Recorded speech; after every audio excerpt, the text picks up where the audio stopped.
Coming up on Hands on Tech, it is a very Windows episode, so stay tuned. This is TWiT.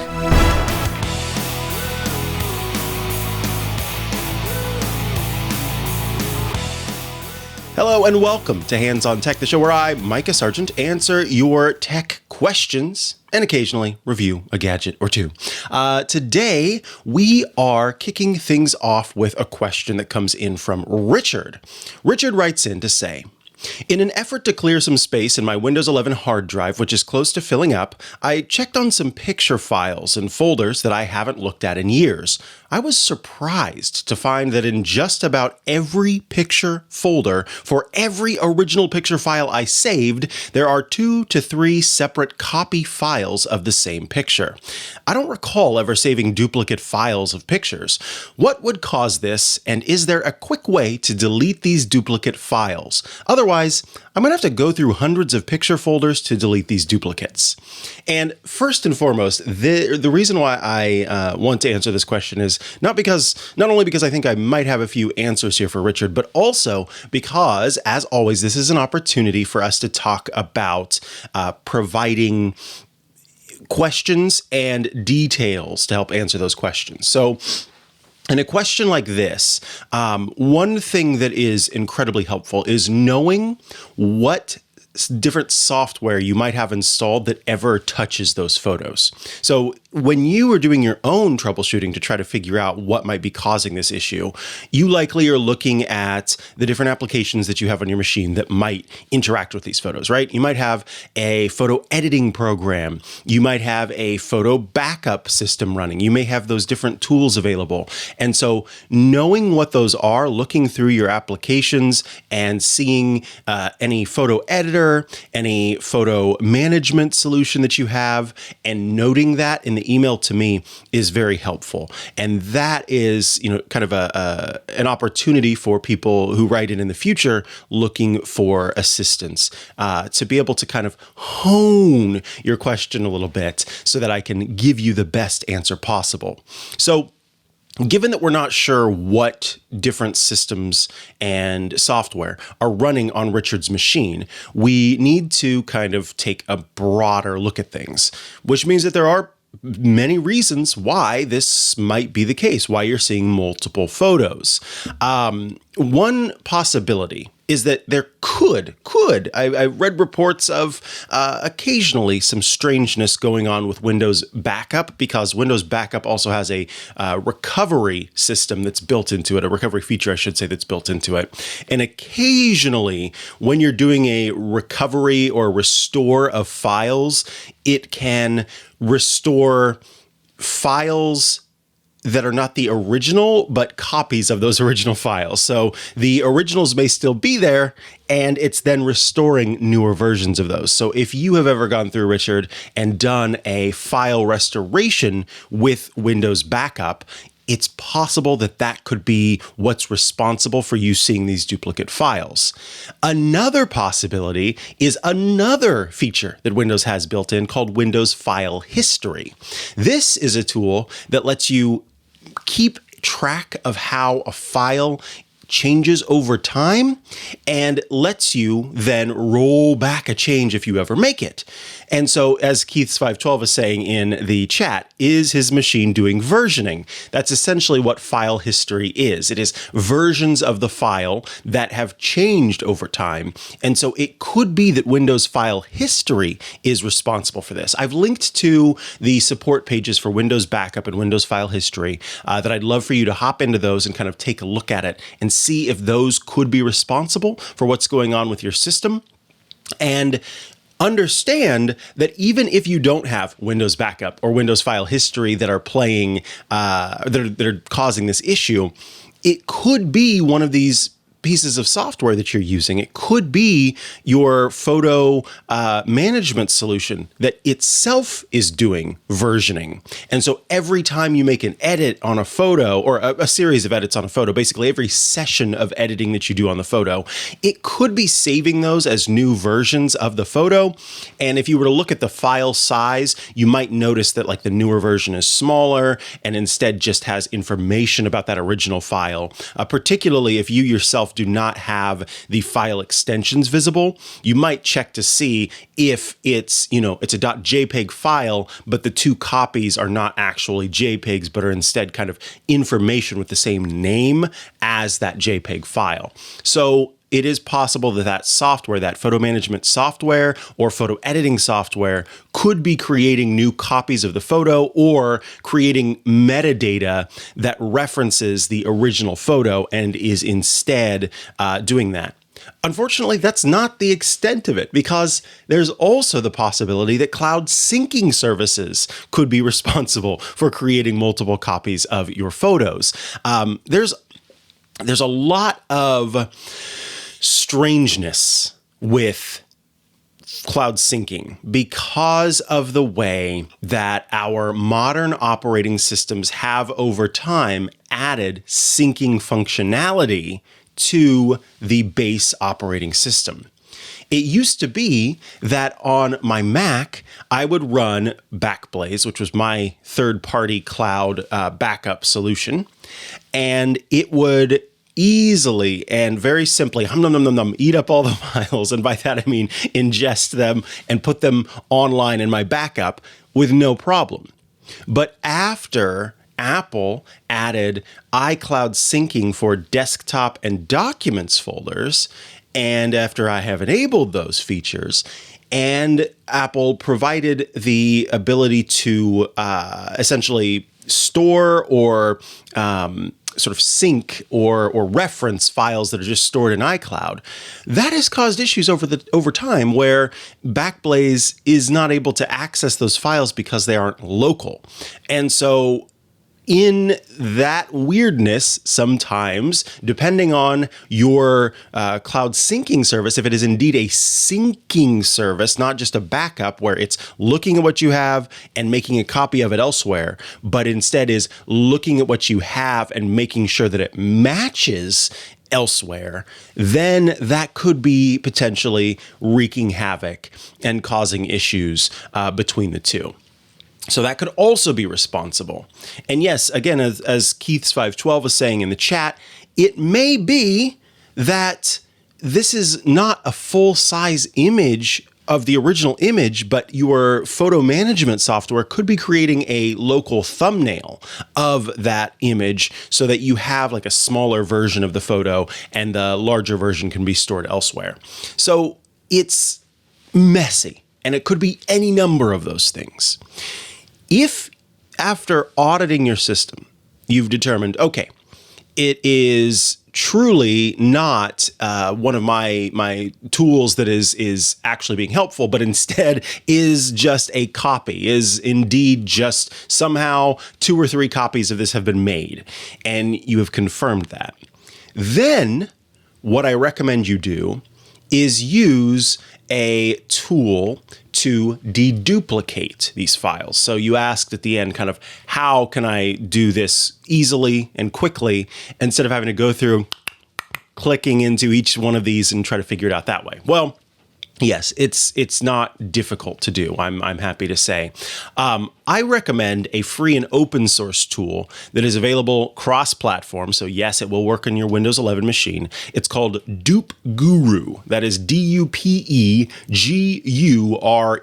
Dupe Guru is a tool that helps you find duplicate files on your machine, and it also works with photos. So there's a special picture mode, as it's called, that can not just find exact copies, which in this case you would probably want, because you want to make sure that these photos are not basically some sort of photo management system that you're going to mess up by getting rid of them, but are instead exact copies. But in the case of someone who's actually trying to find duplicate photos, they tend to be looking for photos that are close to the original in some way and being able to get rid of those. Dupe Guru can do what's called a fuzzy search, meaning that it doesn't need the exact and precise copy, but can also look for other versions of the photo that are close. That, it's kind of it's as if you are being asked to find the 3 instead of being asked to find the three red squares with yellow polka dots and bumpy texture in the in the painting, right? And if you're looking at it and you have, perfect 20/20 vision and a magnifying glass, you may find the three of those that are in the photograph. But if you were to sort of squint your eyes a little bit and let your vision go a little fuzzy, you may end up finding five, because there are some that don't have quite that bumpy texture, but are close enough to those other images. That's kind of the fuzzy search there. It's just getting a little bit more laissez-faire, if you will, lackadaisical, to be able to find similar, but not exactly the same photos. So that is where I recommend using Dupe Guru to help track that down. As always, Richard, I love it when folks get back to me to let me know how it went. If you, in looking through this, are still kind of unsure and don't want to proceed with the Dupe Guru deduplication because you think it might be, some software that's doing a thing or a service that's doing a thing, be sure to reach back out and let me know what is on your system that you are kind of concerned about that might be responsible for this. And whether it's a good idea, to proceed. And I'd be happy to help out with that.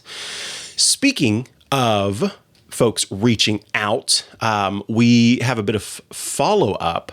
But before that, I've got one more quick little Windows question. And this was such a little easy one that I thought, oh yeah, let's talk about it. So Lance wrote in with, I think, what appears on its face to be kind of a simple question, but it was worth it to kind of look into this. So Lance wrote in to say, why does Windows 11 categorize CDs, DVDs, Blu-rays, MP3 players, cameras, and USB thumb drives as removable, but when I plug in a USB hard drive, it's not categorized or labeled as removable? And this was an interesting question because, if I'm plugging in a flash drive and it's shown as removable, but then in the same, I unplug that flash drive and I plug a hard drive into it in that same port, and it seems to be, it's like the same connection. It's just like a big flash drive. Why is it suddenly not removable, but instead is fixed? What's the deal there? So it turns out that Windows kind of takes its cues a little bit from the external file, or external rather system. And so Windows looks at how each of these storage devices identify themselves at the firmware level. Optical discs, MP3 players, cameras, USB thumb drives are in the firmware. They're able to kind of set a flag, and the flag says, I am a removable media. I am able to be removed and shuffled around and taken other places. But most of those USB hard drives that you come across, with few exceptions, are going to identify to the system as fixed disks.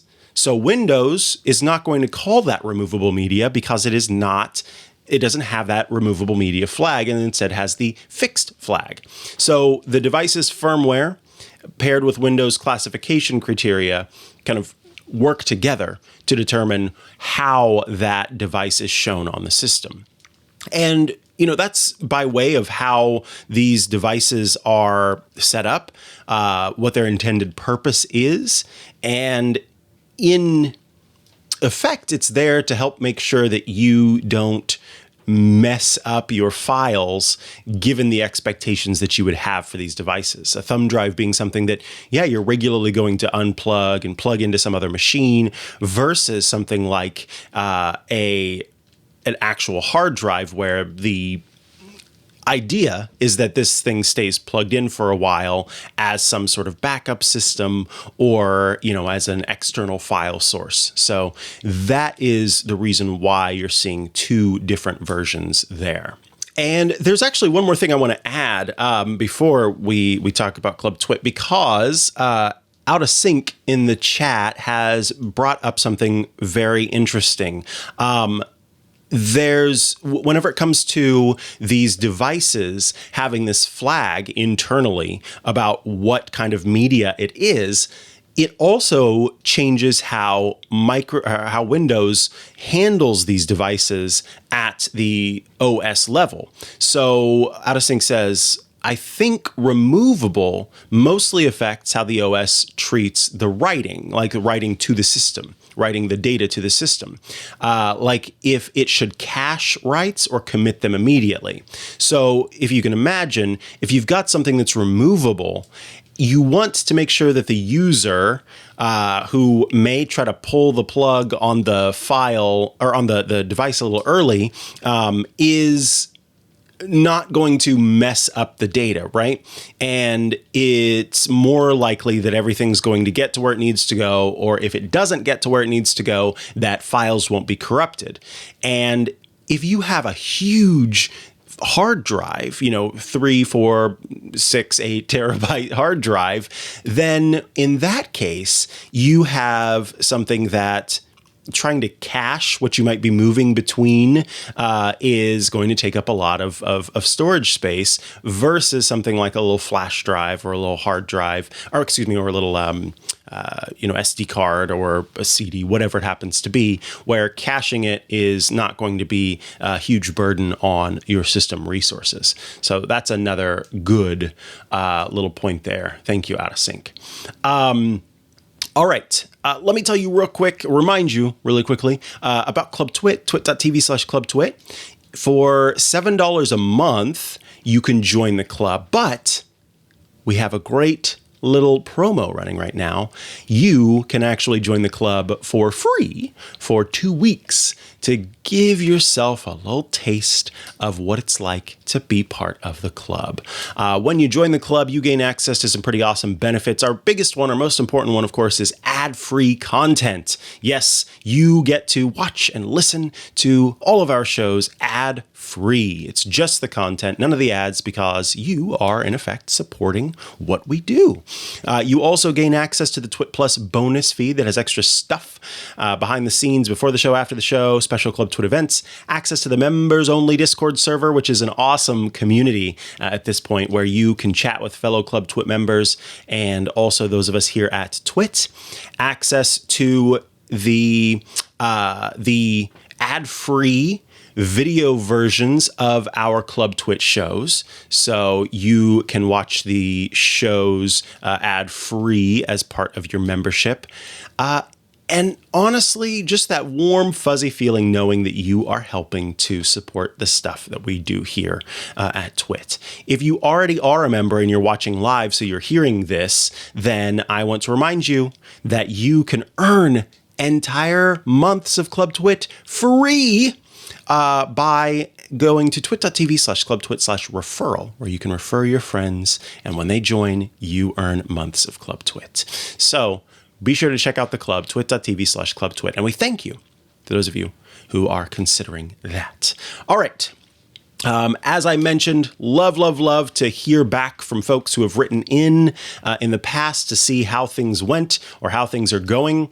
And we got some feedback, follow-up from Jack, who had asked about saving space in their Gmail storage, that they had gone through and deleted stuff, but their storage was not reflecting the fact, their Gmail storage was not reflecting the fact that they had done so. They even went as far as to look at the support documents for Gmail that said sometimes you have to wait a couple of weeks or even up to a month for those storage space for the storage space to reflect the changes that you've made. And Jack was patient enough to wait, and it was still not doing what Jack expected. Well, Jack wrote in, and we provided some advice on being able to find what was taking up the most space. And here's what Jack had to say. I was surprised and pleased to hear my question about Gmail storage space woes on Hands on Tech.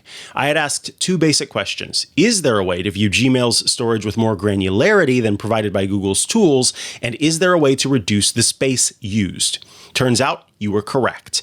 Email attachments were the primary space consumers. But here is what Jack says. There's a wrinkle to be aware of. You invited a follow-up with any additional information. I did indeed. Jack says, I used a combination of Thunderbird and its import-export tools add-in to discover more details about the Gmail space consumption. I love this, Jack. I exported a CSV file, which I analyzed with Microsoft Excel and Microsoft Access to, it's so nerdy, I love it, to see what was consuming the space.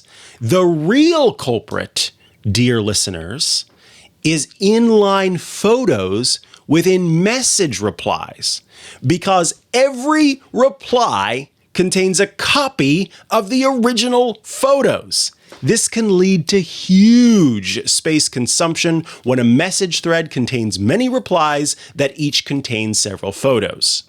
I'm going to pause here on the follow-up to tell everyone, depending on the service or software you use for your email, you could have, I should say, an option to tell the software or the service to not include attachments in replies to original photos. So sometimes you have the ability to stop this from happening. But depending on what you're using and depending on to whom you are communicating, they may not have that turned on. Back to Jack's follow-up. I subsequently found, and I want to be clear, Jack's going to mention a few bits of a few different services that Jack used. This is not me recommending these tools. It is just me sharing Jack's experience. So I have not audited and tested these tools myself, but Jack wanted to share what Jack ended up doing. So Jack said, I subsequently found a website called unattach.com, which will remove the attachments after optionally downloading them while retaining the message body. Unattach is smart about retaining only one copy of each attachment. When combined with some data-based selections, this can control the amount of space consumed by Gmail. Unattach is a commercial website with a pay-as-you-go tier that is very economical. So far, I have been very pleased with it. I also found a free program called Mailstore Home that will archive local copies of all email messages. When combined with your original advice about deleting old messages, archiving the old messages can help control the space consumption while retaining history for posterity. After archiving and cleanup, my Google space went from 13.9 gigabytes to 6.9 gigabytes of the 15 gigabytes available, so I am back in the safe zone. Jack, I am so happy for you, and I appreciate you for writing about the fact that, yes, photos in replies can end up taking up a bunch of space. Thank you also for sharing the tools you ended up using, and I'm happy that you are now back in the safe zone when it comes to your Gmail storage. All right, rounding out this week's episode of Hands on Tech, just a reminder that next week, this show officially goes back into the club. So, what does that mean? Well, it means that those of you out in the public who are listening to this show after the fact, you will be able to hear the audio version of the show with advertisements. If you want to watch the video version of the show without advertisements, you will need to be a member of Club TWiT. That will get you the video version of the show with no ads. You, of course, also have, as a member, access to the Discord where I'm regularly chatting with all of you. You will be able to catch me still next week on Sunday as we kick off this new way of things. And for those of you who've been saying, I want a longer show again, next week will be that longer show because I will be recording multiple episodes all at once. So we will have that fun experience of getting to answer a lot of questions as I kind of put together the month of February for this show. So we'll meet once a month.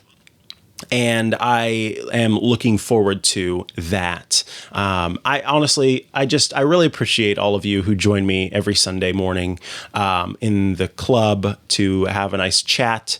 and help out, because there are some great comments that you all share that are very helpful to the people who write in. Continue to get in touch with me, hot@twit.tv, to have your questions answered. I promise I'm working my way through. You're all writing in such great questions, and some of them require a lot of research and testing. Some of them require just a little bit of research and testing. Some of them are problems that I've solved in the past, so they don't require much. And, just trying to shuffle through all of those has been a lot of fun, honestly. I really enjoy bringing the show to you, and I very much love that for me being more public-facing as an Apple knowledgeable individual, having a show that was pretty much all Windows is also a lot of fun. So thank you, and we will be back next Sunday for our new recording of this very show. All right, that is that, and I will see you again next week. Bye-bye.